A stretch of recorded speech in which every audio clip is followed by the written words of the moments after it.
災害と移動情報という題目で、東京大学知能構造化センターが発表いたします。知能構造化センターっていうのは主に言語処理をやっておりまして、特に病院の医療情報を扱う研究を主にしています。普段は電子カルテのデータを扱っているんですが、ソーシャルメディアも扱う材料の視野に入れています。具体的にはいろんな各疾患、各都道府県についてどんな症状が言われているのかといったことを日時モニターしています。扱っている症状は胃腸障害とかさまざまな感染症とか、およそ約500の症状を毎日サーベイランスしています。このような技術を持っている我々のセンターなんですが、今回のツイッターのデータを解析しまして質問があります。災害時に最も増加した症状とか、前回の中間発表の時にもお聞きしましたが、これはダントツで PTSD でした。通常時の約70倍言われていましたので、皆さんもこれに関するツイートを見たことがあるかと思います。これに関しては単なるインフォメーションで PTSD といったものがありますよといったジャストインフォメーションなんですが、もう少し見てみますと、あんまり頻度は高くないんですが、それでも平常時から増えている状況として、その状況として血栓があります。これは非常に重要なメッセージだと思っていまして、夜は厳しい寒さとなりますが、車の中で一夜を過ごすのをやりましょうと。車の中で過ごすと血栓ができてしまって、つまりエコノミー症候群になる恐れがあると、こういったことを示唆しているメッセージになります。さらに普段目にしないようなぼやっとしたような発言も増えています。C 型肝炎に関しても若干増えていまして、これが震災とどういう関係があるのかといいますと、こんなふうに言われています。いくら助けるためとはいえ、血液や体液に触ることを避けてください。C 型肝炎などの感染を危惧されます。この情報は本当か嘘かということを言いますと、これは確かに本当なんですが、若干心配しすぎな嫌いもありますし、もっといい情報として、だったらどうしたらいいのかということが言われてないわけです。この場合どうしたらいいのかというのはお医者さんに聞いてきますと、人工呼吸を承諾してすぐに胸骨圧迫に移ればいいと。これ一番簡単な情報が抜けています。もしくは AED があった場合には中にこういう人工呼吸のシートがあるので、これを使って、人工呼吸をすればいいと。こういった感じで本当に伝えたい情報っていうのはなかなか伝わっていないと思います。ここで言いたいポイントが2つありまして、医療に関する情報といったものは、時々頻度は少ないが深刻なものを含むといったことと、こういった情報といったものは正しくないといったゼロ一の問題ではなくて、もっといい伝え方があるといったそういった問題であるといったことです。で、我々の提言なんですが、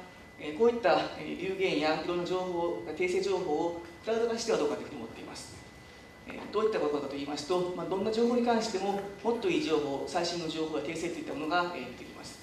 それがすぐに広まっていけなかったらいいんですが、Twitter という性質上 RT という操作があまりにも簡単だということからだと思うんですが、訂正が出ても依然として元の情報がちょっと広まっています。最初に訂正が出た段階で、それが広まればその後の拡散を防げるわけです。それを実現するためにこういったシステムができないかと考えています。どっかクラウドがあって、これは Twitter クライアントをイメージしていますが、何か情報を打ちています。このクライアントはちょっと特殊なクライアントで、サーバーからの情報を持っていって、これがもし誤っている、もしくはもっと最新の情報があるといった場合には、警告を表示します。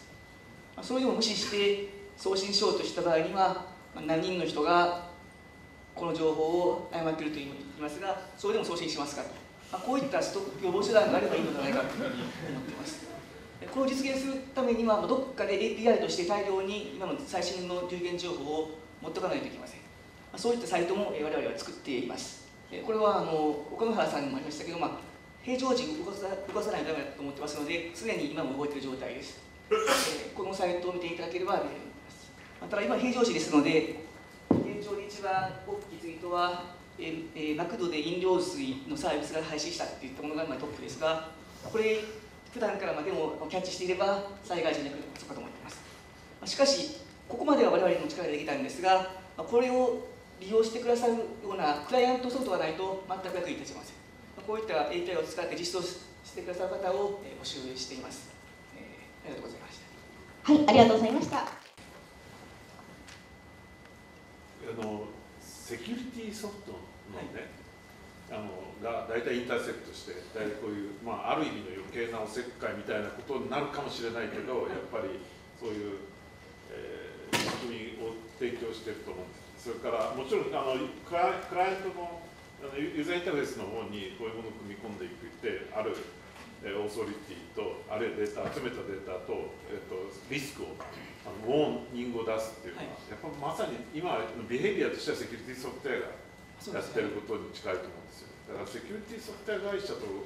お話になると役に立つんじゃないかと思うんです。ただもう一個はこの医療だけではなくて、